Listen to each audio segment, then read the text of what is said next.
When you receive your Iron Tib Bar, it is ready for use straight out of the box. Simply take a 5 or 10 pound plate, place it on top, take your weight clamp, lock it in place, make sure it's nice and snug. From there, take your Iron Tib Bar, you're going to place it in front of a foam holder, a bench, anything that's going to elevate the legs off the ground so the tib bar is not touching the floor. Place both feet in, and we're going to keep our knees straight and pull our feet towards our knees, like so. Exhale, inhale, and then pull.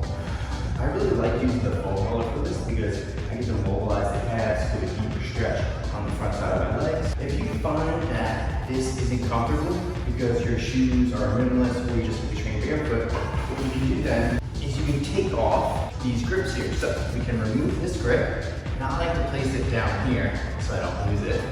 Take off the other one, put it down there, nice and tight, make sure it's secure, and then we're going to take our 2 extra thicker foam pads that came in the box and place them up here.